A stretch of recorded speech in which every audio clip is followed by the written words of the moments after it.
Hey, welcome to my channel. My name's Christina Kent and I'm an artist based out of San Francisco. And today we're going to be going to the beach to do some plein air painting.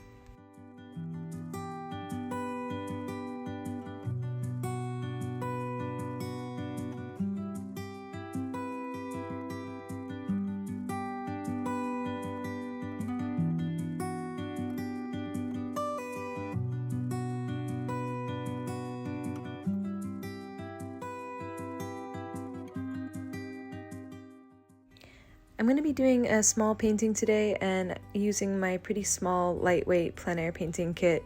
You can see more about this in some of my other videos here on YouTube. But yeah, I like to keep it pretty light when I'm going out so that it's easy for me to carry all of the things I need.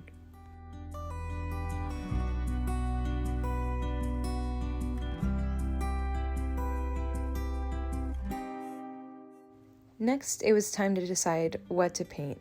Ocean Beach is a really long, really kind of straight beach, and so I wasn't sure if I wanted to just paint the waves, even trying to paint a surfer on the waves, or if I wanted to try to get more of the landscape in instead. And ultimately I decided on this composition, which gives me a big chunk of the beach, but also I get a sliver of ocean that's reflecting the really bright sunlight, and we get some of the distant mountains in the background. So I thought that that was a really beautiful composition, and I liked the kind of dynamic diagonal that we were getting with that triangle of ocean that's included in the composition.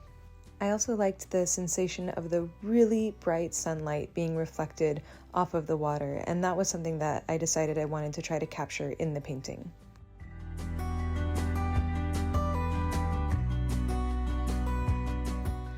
When I started this painting, I was feeling really rusty. I haven't been doing that many plein air paintings recently.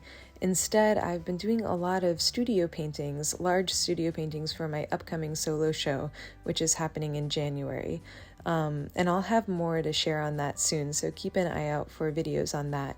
But I've been doing a lot of studio paintings for that, which means that I haven't had time to go do small plein air studies like this.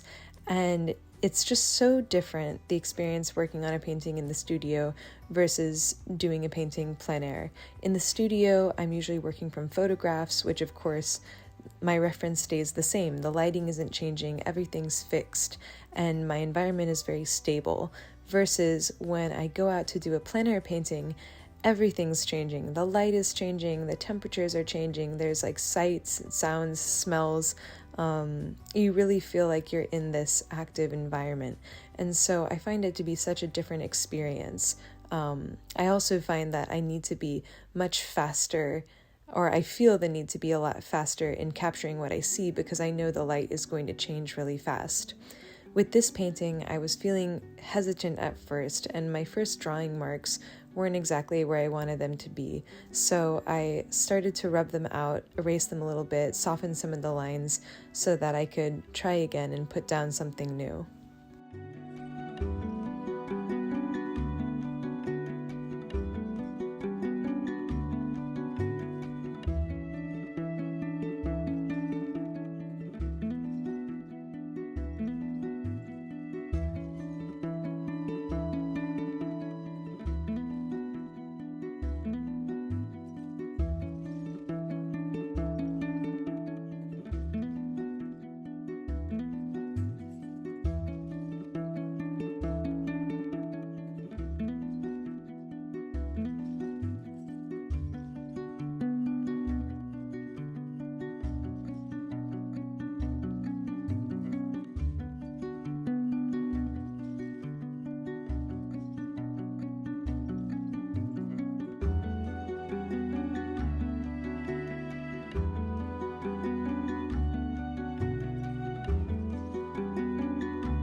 Once I put the rough drawing lines down and I had my basic composition mapped out, it was time to add some color. I started by adding color to the mountains in the distant background and the sky, and sometimes I have different approaches to putting in color. Sometimes for landscapes I like to paint the furthest thing away first, other times I like to paint the darkest areas first. It just kind of depends on the day and how I'm feeling, but with this one I decided to start with the things that were furthest back. And one of the things I thought a lot about when I was adding in these colors was that I wanted to create the sense of atmosphere. So I wanted things further in the background to be a little bit bluer and lower contrast, a little softer, but at the same time, I also didn't want them to be too light because I really wanted to try to create a strong sense of brightness of the sun reflecting off the water. So I'm trying to keep my other colors in the picture a little bit darker almost than I'm seeing them with my own eyes, just so that when I do bring in those bright highlights on the water, they really read as a super bright reflection. Once I'd put in the mountains, then it was time to start painting the sand in the foreground. And sand is such a tricky thing to paint. It's a very interesting and complex gray color that I find can be really tricky to get just right. I oftentimes have to do a lot of adjustments to the paint that I'm mixing to get the right color. I ultimately mix a nice range of beiges that I feel like capture the sand that I'm seeing in front of me.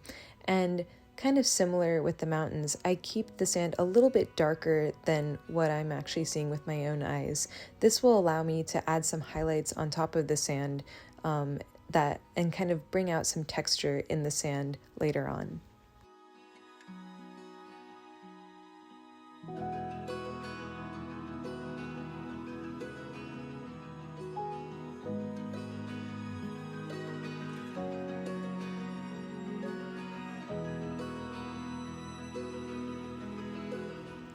Lastly, I start to block in the little triangle of water, and I do that by first adding a dark blue color, and one of the reasons for this is because I want, when I add the bright highlights on top, I want that dark blue to show off and contrast with the highlights to make them seem even brighter.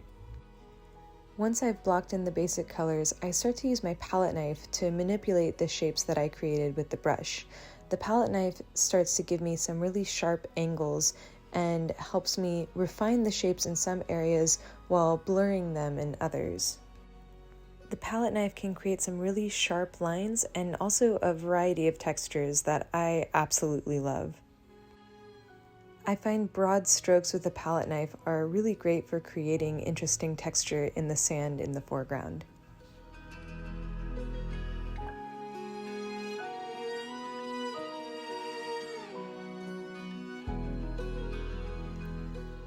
I also like to use the palette knife to apply some thicker passages of paint, especially for the highlights, the bright highlights on the water.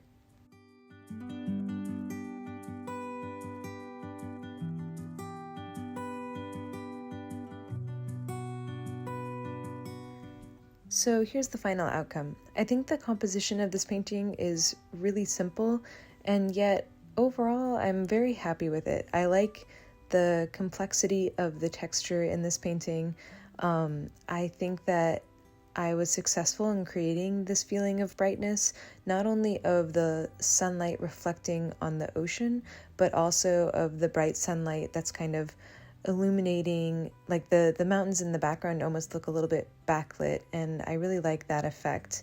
I also like how the texture of the palette knife, I think that like the sharp palette knife marks give the painting an energy and a feeling that kind of captures to me what it feels like sitting on a cool Northern California beach when it's a little bit cold, it's a little bit windy in the winter time, and we have that kind of cooler winter light as well. For me, when I'm doing plein air painting, it's not just about capturing an image, but it's also about capturing the feeling of being there in the landscape painting, and I think I've done that here.